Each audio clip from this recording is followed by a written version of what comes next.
തളിപ്പറമ്പിൽ ഉജ്ജ്വല വിജയം നേടിയ ടി.കെ. ഗോവിന്ദന് അഭിനന്ദനങ്ങൾ നേർന്ന് ഇരിക്കൂറിൽ നിന്ന് വീണ്ടും വിജയിച്ച അഡ്വക്കേറ്റ് സജി ജോസഫ് ചൊവ്വാഴ്ച രാവിലെയാണ് ടി.കെ. ഗോവിന്ദന്റെ വീട്ടിലെത്തി സന്ദർശിച്ചത്. കോൺഗ്രസ് നേതാക്കളും ഒപ്പമുണ്ടായിരുന്നു. 2 നിയുക്ത എം.എൽ.എമാരും പരസ്പരം ഷാൾ അണിയിച്ച് സ്വീകരിച്ചു, ആശംസകളും അറിയിച്ചു. തളിപ്പറമ്പിലെ വിജയത്തിൽ കെ.സി. വേണുഗോപാൽ അടക്കമുള്ള നേതാക്കൾക്ക് ടി.കെ. ഗോവിന്ദൻ നന്ദി പറഞ്ഞു. തെരഞ്ഞെടുപ്പിൽ ഇരിക്കൂർ നിയോജക മണ്ഡലത്തിൽ വൻ ഭൂരിപക്ഷം നേടിയിട്ടുള്ള ശ്രീ സജി ജോസഫിന്റെ സുഹൃത്തു കൂടിയായിട്ടുള്ള സജി ജോസഫിനെ ഞാൻ ആദ്യമായി അഭിനന്ദിക്കുകയാണ്. തളിപ്പറമ്പ് നിയോജക മണ്ഡലം ഇക്കാലം അത്രയും LDFന്റെ ഭൂരിപക്ഷ മണ്ഡലമായിരുന്നു. എന്നാൽ CPM തുടർന്ന നയത്തിനെതിരായി ശക്തമായ പ്രതിഷേധം ഉന്നയിച്ചുകൊണ്ട് സ്ഥാനാർത്ഥിയായി ഞാൻ രംഗത്ത് വന്നപ്പോൾ UDFന്റെ എല്ലാ പിന്തുണയും എനിക്ക് ലഭിക്കുകയുണ്ടായി.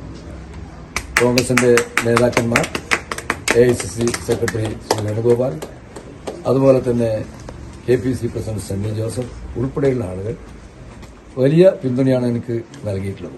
ആ പിന്തുണയുടെയും അതുപോലെ തന്നെ CPMന്റെ അകത്ത് തിരുത്തൽ നടപടി ആവശ്യപ്പെട്ടുകൊണ്ട് ജനങ്ങൾ കാണിച്ച പ്രതികരണത്തിന്റെ ഈ ഫലമാണ് തളിപ്പറമ്പിലെ വിജയം. തീർച്ചയായും അതിന്റെ ഭാഗമായി രാഷ്ട്രീയത്തിൽ തന്നെ സംശുദ്ധിയാർന്ന ഒരു രാഷ്ട്രീയം, അതിന്റെ ഒരു പുനർചിന്തനം ഈ തെരഞ്ഞെടുപ്പ് ഫലം ഉണ്ടാക്കും എന്നാണ് ഞാൻ കരുതുന്നത്. CPM കേന്ദ്രങ്ങളെ ഞെട്ടിച്ചുകൊണ്ടാണ് തളിപ്പറമ്പിൽ ടി.കെ. ഗോവിന്ദൻ വിജയിച്ചത്. ഇരിക്കൂറിൽ 2ാം തവണയും മത്സരിച്ച സജി ജോസഫ് വൻ ഭൂരിപക്ഷത്തിലാണ് ഇക്കുറി വിജയിച്ചത്. ഏറ്റവും പ്രിയങ്കരനായ ശ്രീ ടി.കെ. ഗോവിന്ദേട്ടൻ നമ്മുടെ MLA ആയി, തളിപ്പറമ്പിന്റെ MLA ആയി തെരഞ്ഞെടുക്കപ്പെട്ടതിൽ ഏറ്റവും അധികം സന്തോഷിക്കുകയാണ്. ഈ മേഖലയ്ക്ക്, ഈ മലയോര മേഖലയ്ക്ക് നാട്ടുകാരായ 2 അയൽവാസികളായ MLAമാർ എന്നത് ഞങ്ങളെ സംബന്ധിച്ച് ഏറ്റവും സന്തോഷകരമാണ്. UDFന്റെ പിന്തുണയോടെ മത്സരിച്ച് വിജയിച്ച ഏറ്റവും പ്രിയപ്പെട്ട ഗോവിന്ദേട്ടന്റെ വിജയം കേരളത്തിൽ ഏറ്റവും ശ്രദ്ധിക്കപ്പെടുന്ന ഒരു വിജയമാണ്.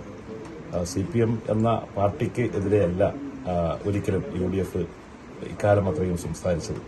കാരണം എല്ലാ പാർട്ടിക്കും അതിൻ്റെതായ നിലയും വിലയും ഉണ്ട് എന്ന് കരുതുന്ന പാർട്ടിയാണ് കോൺഗ്രസും UDFും.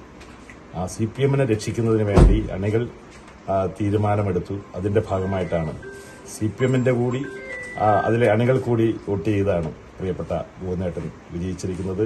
അതുകൊണ്ട് ഞങ്ങളുടെ എല്ലാവരുടെയും ഉത്തരവാദിത്വം ഞങ്ങൾക്കറിയാം. ജനങ്ങൾക്ക് വേണ്ടി പ്രവർത്തിക്കുക, രാഷ്ട്രീയത്തിനപ്പുറം പ്രവർത്തിക്കുക എന്നുള്ളതാണ്. തീർച്ചയായിട്ടും ഗോവിന്ദേട്ടൻ എൻ്റെ ഒരു ജ്യേഷ്ഠ സഹോദരനെ പോലെയാണ്.